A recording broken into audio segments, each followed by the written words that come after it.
दोस्तों, legal and legal में एक बार फिर से आपका स्वागत है। 29 अक्टूबर 2024 को गाजियाबाद जिला न्यायाधीश के इशारे पर, उनके आदेश पर पुलिस द्वारा न्यायालय कक्ष के अंदर वकीलों के साथ की गई बर्बरता, मारपीट, लाठीचार्ज से पूरे प्रदेश के अधिवक्ता क्षुब्ध हैं। तमाम प्रदेश के बार एसोसिएशन द्वारा 4 नवंबर से हड़ताल पर रहने का आह्वान किया गया है। इसी क्रम में हाईकोर्ट बार एसोसिएशन इलाहाबाद ने भी 3 अक्टूबर 2024 को अपनी आकस्मिक मीटिंग आहूत की।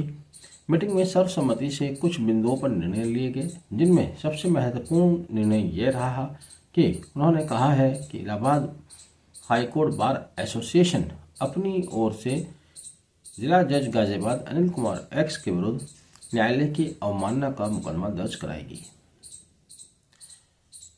यदि ऐसा होता है तो ये भी अपने आप में एक अप्रत्याशित और एक बड़ा कदम होगा, जिसका न्यायिक व्यवस्था पर, न्यायालय की प्रक्रिया पर, बार और बेंच के रिश्तों पर दूरगामी प्रभाव पड़ेंगे।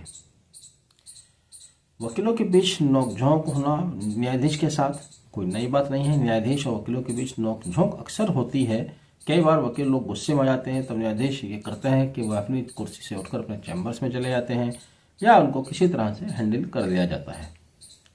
लेकिन जिस तरह से जिला जज गाजियाबाद द्वारा न्यायालय कक्ष के अंदर पुलिस फोर्स को बुलाकर वकीलों की पिटाई कराई गई, ये अत्यंत शोभनीय और अप्रत्याशित घटना है। भारत ही नहीं, दुनिया के किसी देश में, किसी अदालत में ऐसी कोई घटना इतिहास में कभी शायद नहीं घटी। उसके बाद वकीलों के अंदर गुस्सा होना जग जाहिर है। घटनाक्रम बहुत तेजी से बदलता है। 2 दिन बाद ही यूपी जुडिशियल सर्विसेज द्वारा महाप्रबंधक को हाईकोर्ट चीफ जस्टिस को पत्र लिखा जाता है। वह मांग करते हैं कि वकीलों के खिलाफ सख्त से सख्त कार्रवाई की जाए।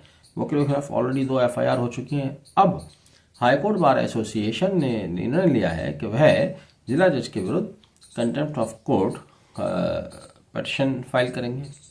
तो इसका प्रभाव ये होगा, एक और तो बार और बेंच के रिश्तों में खटास बिल्कुल सरफेस पे आ जाएगी। खटास है, इस बात से इनकार नहीं किया जा सकता। अब सरफेस पे आ जाएगी, खुलकर सामने आ जाएगी। दूसरा ये, अब इलाहाबाद उच्च न्यायालय यदि गाजियाबाद न्यायालय उनके विरुद्ध कंटेम्प्ट पिटीशन एक्सेप्ट कर लेता है, तो पहले तो इसी पर सवाल है कि करेगा या नहीं करेगा। कर लेता है तो ये प्रैक्टिस आगे चलकर आम प्रैक्टिस हो सकती है, जहाँ कहीं भी किसी अधिवक्ता महोदय का कोई मन मुटाव किसी न्यायाधीश से होगा तो वह भी चाहेगा कि मैं भी इनके विरुद्ध कंटेम्प्ट पिटीशन फाइल करूं। और अगर नहीं होती है तो वकील और जज के बीच में एक नया मुद्दा रोष का, गुस्से का, नाराजगी का पैदा हो जाएगा। कुल मिलाकर दोनों ही स्थितियों में नुकसान होना लाजमी है, और इस नुकसान में सबसे बड़ा नुकसान स्वयं अधिवक्ता समाज का होगा, नए अधिवक्ताओं का होगा जो अभी नई प्रैक्टिस में है। वादकारियों का होगा सो होगा, उसकी तो चिंता जब न्यायालय को ही नहीं है, न्यायालय का उनको सीरियस लेती है। लेकिन यहाँ पर एक सबसे बड़ा सवाल ये है कि कई बार ऐसा देखा गया है, छोटी छोटी बातों पर माने उच्चतम न्यायालय सुमोटो फाइल कर देता है। किसी छात्र की परीक्षा छूट जाती है तब सुमोटो फाइल कर देते हैं। आज इतना बड़ा मुद्दा होने के बाद उच्चतम न्यायालय के न्यायाधीश, हाईकोर्ट के चीफ जस्टिस, ये आखिर कौन सी दुनिया में रहते हैं? इनकी तरफ से कोई स्टेटमेंट क्यों नहीं आता है? क्यों संज्ञान नहीं लेते हैं? साथ ही उत्तर प्रदेश सरकार की भी एक बहुत बड़ी जिम्मेदारी यहाँ बनती थी, वहाँ से भी अभी तक कोई रेस्पॉन्स नहीं आ रहा है।